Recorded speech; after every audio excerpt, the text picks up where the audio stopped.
Ya, shalom kekasih Tuhan. Saya percaya bahwa dalam kehidupan setiap kita, Tuhan meminta supaya kita menjadi pribadi yang betul-betul sesuai dengan konsep kerajaan Allah pada waktu manusia dijadikan oleh Allah di dunia ini. Yaitu bagaimana kita menjadi pribadi yang selalu menjadi bayangannya Allah dalam kehidupan setiap kita. Karena itulah ciri daripada kehidupan anak-anak kerajaan, selalu mencerminkan daripada watak, sifat, karakter, atribut daripada Bapaknya. Dan untuk mencapai ke sana, saya percaya setan pasti nggak suka. Setan berusaha untuk membuat kita hancur, membuat kita jadi anak Tuhan yang mempermalukan Bapaknya. Itu sebabnya kita perlu punya satu kehidupan yang lebih dekat dan karib serta melekat dengan Tuhan. Bukan cuma sekedar dekat dengan Allah, tapi harus lekat dengan Allah. Dan saya percaya waktu sudah punya kerinduan seperti itu, Tuhan akan membawa kita pada satu kemampuan ilahi untuk kita mencerminkan pribadi Bapa dalam kehidupan setiap kita. Rugi besar jadi orang Kristen kalau Anda nggak punya watak Bapa di sorga dalam kehidupan Anda setiap hari yang terpancar lewat tutur kata, baik secara langsung maupun cara bersosmed, kemudian perilaku, perbuatan kita harus mencerminkan watak daripada Bapa kita di surga. Sia-sia jadi orang Kristen bertahun-tahun, sia-sia menyandang gelar sebagai orang percaya, tapi kalau kita nggak punya kehidupan Kristus dalam diri kita, itu akan jadi batu sandungan bagi banyak orang. Dan akhirnya, sama seperti lalang dengan gandum dalam perumpamaan dalam Matius pasal 13, yang bertumbuh bersama dalam sebuah ladang. Dan pada akhirnya akan dibedakan mana gandum dan mana lalang. Gandum adalah kelihatan ketika dia nanti berbulir, dia makin merunduk dan kelihatan kualitasnya. Sementara lalang tidak pernah berbulir dan dia akan terus menjadi pengganggu dan terus menjadi penghambat bagi anak-anak kerajaan. Dan pada akhirnya akan terjadi pemisahan. Yang gandum dipisahkan, yang lalang dipisahkan. Yang gandum untuk dipermuliakan, yang lalang untuk dibakar dalam lautan api yang menyala-nyala. Saya berdoa supaya semua penyimak daripada mana sorga ini, baik yang di Bontang, di Jambi maupun dimanapun Anda berada, belajar punya karakter Kristus sehingga Anda menjadi Kristen bagaikan gandum-gandum di akhir zaman ini. Dan untuk mengarah ke sana, Bapak Ibu kasih, tidaklah mudah. Perlu ada Kristus yang hidup dalam hidup kita. Bagaimana Kristus hidup dalam diri kita? Terimalah Yesus Tuhan sebagai Tuhan dan Juru Selamat Anda secara pribadi. Datanglah kepadanya, bertobat minta ampun, lalu rendahkan diri, dan undang dia masuk dalam kehidupanmu. Bukan sebagai tamu, tapi sebagai Juru Selamat dan Tuhan Raja yang memerintah atas seluruh kehidupan kita. Lalu belajar mematikan segala keinginan daging, lalu mulai membenahi diri dalam karakter Kristus dalam kehidupan setiap kita. Sehingga terjadi yang namanya metamorfosis. Sama kayak seekor ulat yang berubah menjadi kupu-kupu. Ulat yang merugikan petani, kupu-kupu yang menguntungkan petani. Demikian anak Tuhan. Kalau dulu saya merugikan kerajaan Allah, sekarang saya menguntungkan kerajaan Allah. Karena hasil akhir daripada sebuah kehidupan Kristus yang lahir dalam kehidupan kita, hidup kita dibawa dalam kehidupan yang disebut dengan berbuah. Sia-sia jadi orang Kristen kalau hidup Anda tidak berbuah. Alkitab saya berkata dalam Injil Yohanes pasal 15 ayat ke-16 dikatakan, bukan kamu yang telah memilih aku, melainkan aku yang telah memilih kamu. Dan aku telah menetapkan kamu untuk pergi dan menghasilkan buah. Dan buahmu itu tinggal tetap. Sehingga apa saja yang kamu minta kepada Bapa dalam namaku, diberikannya kepadamu. Alkitab mengajarkan waktu Kristus masuk dalam hidup kita karena dia terlebih dahulu memilih kita untuk diselamatkan. Dia telah memilih kita untuk menjadi pribadi yang berbeda dengan Lucifer. Kita diselamatkan, kita diberi anugerah. Dia menetapkan kita untuk kita pergi, menjangkau keluar. Gak boleh hidup untuk diri sendiri.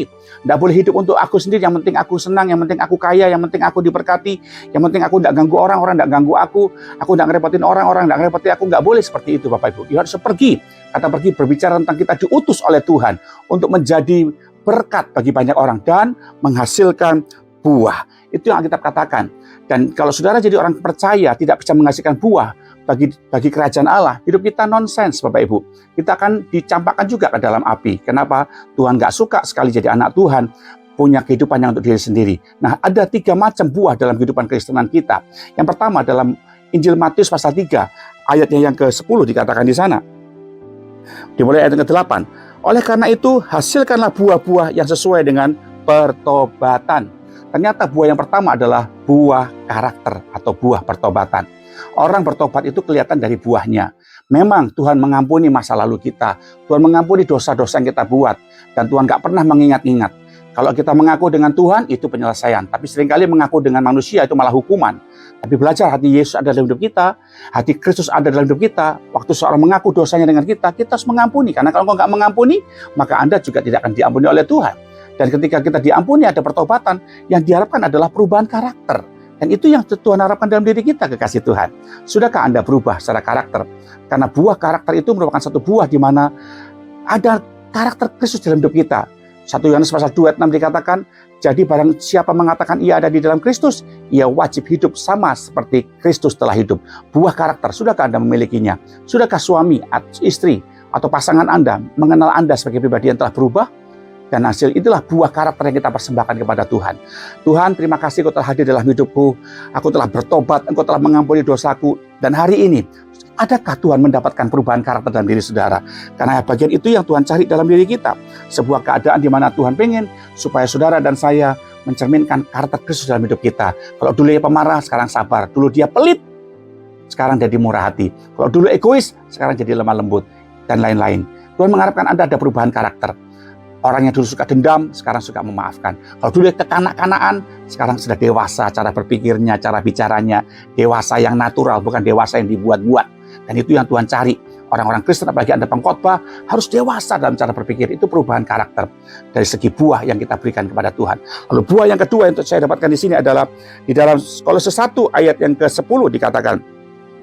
Kolose 1 ayat ke-10 dikatakan, supaya hidupmu berkenan dan menyenangkan hati Tuhan, dengan menghasilkan buah dalam setiap perbuatan baik dan bertumbuh dalam pengenalan akan Elohim atau akan Tuhan. Itu menurut terjemahan Indonesia Modern Bible, Bapak Ibu. Tuhan mengajak kepada kita ada namanya buah perbuatan baik. Nah, ini dia nih. Sudah berbuat baik belum? Kita berbuat baik bukan karena kita suka nyumbang sana nyumbang sini secara finansial, Bapak Ibu ya, tapi bicara tentang gaya hidup perbuatan baik. Ketika Anda bisa memahami kelemahan orang, itu perbuatan baik. Ketika Anda bisa membuat orang lain berfungsi dengan tugas dan jabatannya melalui kehidupan Anda, itu perbuatan baik. Ketika Anda menolong orang lemah dan dia jadi dikuatkan kehidupan Anda, itu buah perbuatan baik. Dan lewat hidup kita itu berdampak. Buat apa sukses kalau hidup Anda tidak berdampak? Buat apa Anda diberkati kalau hidup Anda tidak berguna? Itu sebabnya Tuhan mengajarkan buat kita, hiduplah pribadi yang punya perbuatan baik. Perbuatan baik bukan cuma sekedar ngasih sedekah. Berbuat baik juga bukan bicara tentang Anda memberikan finansial buat gereja. Tapi berbuat baik bicara tentang gaya hidup. Ada cerminan kehidupan Kristus dalam hidup kita. Lihat Yesus selama dia hidup. Tidak pernah berhenti berbuat baik. Apa saja yang dia bisa kerjakan, itu adalah berbuat baik. Sama seperti ikan, habitatnya di dalam air. Demikianlah orang Kristen habitatnya harus berbuat baik. Jangan kalah sama orang yang di luar sana, orang dunia. Mereka tidak kenal Yesus saja bisa lebih baik daripada orang Kristen. Tapi kadang-kadang kita orang Kristen malah lebih jahat daripada orang dunia. Kenapa? Karena Anda tidak di dalam Kristus. Kalau hidup di Kristus dalam diri kita pasti bisa berbuat baik. Dan yang ketiga adalah buah kerajaan. Alkitab saya berkata di dalam Matius pasal 28 ayat 19 sampai 20 dikatakan bagaimana kita harus memenangkan jiwa. Bagaimana kita menjadi saksi Kristus sehingga supaya orang di sekitar kita diselamatkan dan mengenal kasih Kristus lewat kehidupan setiap kita. Percayalah, buah kerajaan adalah seberapa banyak jiwa-jiwa yang sudah kita bawa kepada Kristus. Seberapa banyak hidup kita telah menjadi saksi Kristus. Lewat hidup kita orang mengenal Kristus. Lewat hidup kita mereka mengenal firman Tuhan. Jadilah pribadi yang memiliki buah karakter, buah perbuatan baik, dan buah kerajaan. Ada nama Tuhan dipermuliakan lewat hidup kita. Dan berkati doa saya untuk Anda semua. Shalom.